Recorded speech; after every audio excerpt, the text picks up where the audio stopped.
잠시 기도드리겠습니다. 네, 감사하신 하나님 아버지, 주께서 오늘 거룩한 주일을 허락하시면 감사합니다. 이 시간 이동을 세우셨사온데 주께서 이 좀 감추시고 온전히 하나님의 말씀만이 이 시간 드러날 수 있도록 성령님께서 동행하실 간절히 기도합니다. 감사하며 예수 이름으로 기도했습니다. 오늘 말씀은 지지난주 말씀과 이어질 말씀입니다. 오늘 말씀의 핵심은 추수할 일꾼을 보내어 주소서 간구하라는 말씀입니다.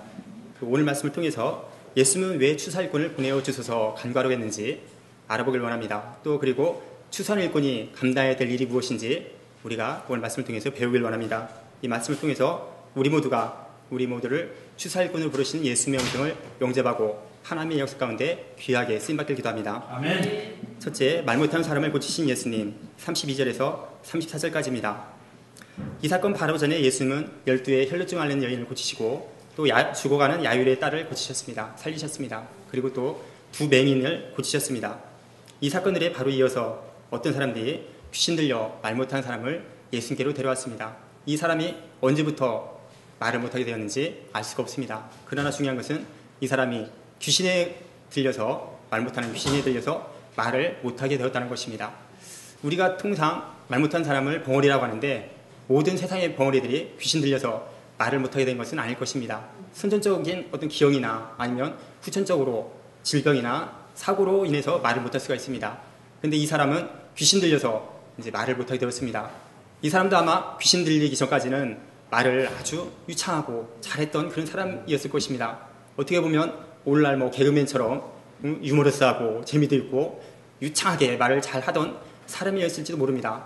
근데 어느 날 이 사람의 입속으로 말 못하는 귀신이 쏙 들어갔습니다. 그래서 그 혀를 딱딱하게 했는지 어떻게 했는지 모르겠지만 어쨌든 말을 못하도록 귀신이 역사를 했습니다. 예전에 학교에서 보니까 그 교양 수업인 것 같은데 학생들이 눈에 안대를 대고 옆에 학생들이 인도를 받으면서 캠퍼스를 이렇게 돌아다니고 있었습니다. 제가 이제 보니까 보지 못한 사람들이, 앞을 못 보는 맹인들이 얼마나 답답하고 힘들고 또 사람들의 도움이 필요한 것인가, 그런 것을 직접 장애 체험을 통해서 느끼고자 그러한 수업의 목적인 것 같았습니다. 근데 여기서 보면 앞을 보지 못하는 것도 큰 사람에게 고통이지만 말 못하는 것도 사람에게 엄청난 고통입니다. 생각해 보십시오. 말을 막 하고 싶은데 말을 못한다. 그게 얼마나 답답한 일이겠습니까? 우리가 만약에 그러한 어떤 학생들처럼 장애 체험을 한다고 입에 테이프를 붙이고 하루 동안 말을 안 한다고 생각해 보십시오. 말은 해야 되겠는데 얼마나 그 속이 답답하고 고통스럽겠습니까? 하루인데도. 특히나 말씀이 많으신 우리 사모님들은 더 답답하시지 않으실까 생각이 됩니다. 근데 이러한 어떤 성경상에 우리가 보면 많은 장애인들이 나옵니다. 안 못 보는 자, 듣지 못하는 자, 말 못하는 자, 또 걷지 못하는 자. 근데 우리는 성경상에 나오는 이 모든 장애인들을 예수를 만나면 너무나 당연히 고쳐지는 것으로 생각하기 때문에 그 사람들의 아픈 심정, 정말로 절절하게 느끼는 고통에 대해서 잘 모르고 그냥 지나갈 때가 많지 않은가 생각이 됩니다.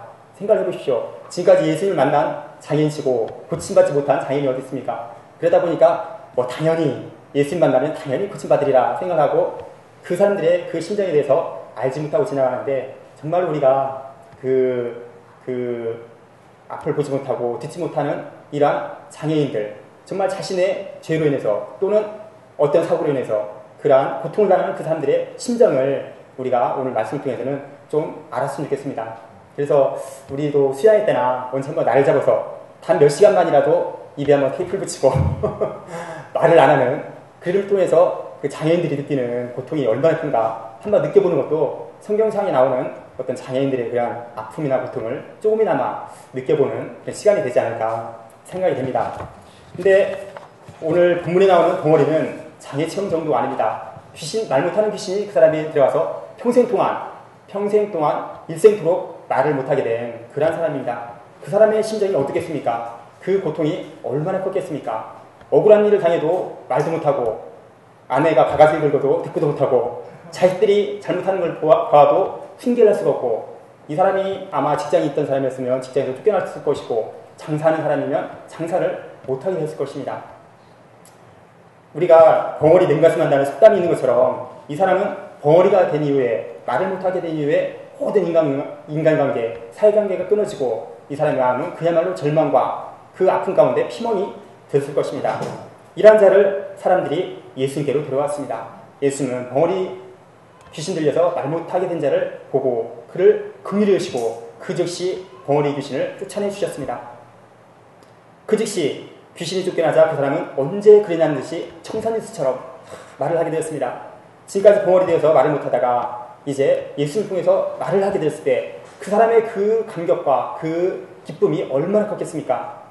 우리 동역자님 중에서 혹시 이 사람의 이런 감격을 잘 표현할 수 있는 분이 계십니까? 그 조세피 목자님이 계셨으면 아마 리얼하게 그 표현을 잘 하셨을 텐데 이 사람은 정말 그랬을 것입니다. 내가 말을 하겠다. 말을 하게 됐어. 아버지, 어머니, 제가 말을 하게 됐어요. 예수님 감사합니다. 감사합니다. 하고 이 사람은 정말로 정신 나간 사람처럼 울며 울기도 하다가 웃기도 하다가 막 부모님과 같이 부둥켜 안고 그 말을 하게 된 기쁨을 표현했을 것입니다. 예수를 통해서 그 사람의 이러한 그 말 못하는 귀신 쫓겨났을 때 그 사람의 그 마음의 해방감이라는 것은 말로 표현할 수 없이 컸을 것입니다. 예수는 벙어리 된 한편 눈앞에서 이러한 벙어리가 말을 하게 된 이적을 체험한 사람들은 이스라엘 가운데 이러한 일을 본 적이 없다 크게 놀랐습니다.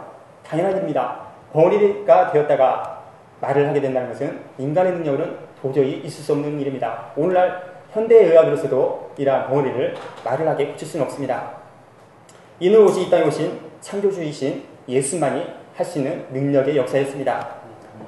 예수께서 이러한 이적의 역사를 행하신 것은 병들고 죽어가는 자를 불쌍히 여기셨기 때문입니다. 그리고 더 궁극적인 목적은 이를 통해서 예수님이 바로 이 땅에 오신 하나님의 아들 그리스도이심을 사람들에게 믿게 하기 위해서였습니다. 예수님이 우리에게 원하신 것도 바로 이것입니다. 12의 혈루증 앓는 여인을 고치시고 야율의 죽은 딸을 살리시고 또 두 맹인을 고치시고 벙어리 귀신을 쫓아내신 이 모든 사역의 역사에는 바로 예수님이 살아계신 하나님의 아들이요 이 땅에 오신 그리스도다 하는 것을 바로 우리에게 믿음을 주시기 위해서 예수님은 이러한 모든 역사를 행하신 것입니다. 그래서 우리가 이 예수님 나를 위해서 또 우리를 위해서 오신 예수님을 심령 깊이 영접하고 이분이 바로 살아계신 하나님의 아들이요 그리스도이심을 우리가 심령으로 마음으로 믿고 고백하길 간절히 원합니다. 예수님이 이 땅에 이처럼 병든 자, 상한 자, 죄로 인해 고통받는 자를 구원하기 위해 오셨습니다. 이사야서 53장 4절에 보면 예수님께서 우리의 질고를 지고 슬픔을 당하셨다 표현하고 있습니다. NIV에서 보면 이것을 질고를 인포머티라고 해서 우리의 약점, 험을 말하지만 우리의 모든 병, 우리의 모든 질환도 예수님께서 고쳐주는 분임을 말씀하고 계십니다.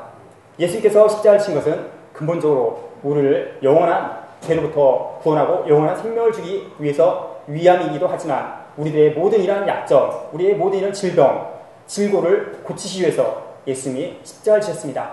이를 믿을 때 우리 가운데도 이러한 실질적인 질병이 나아지고 모든 질고가 나아지는 역사가 우리 가운데 있을 것을 믿습니다.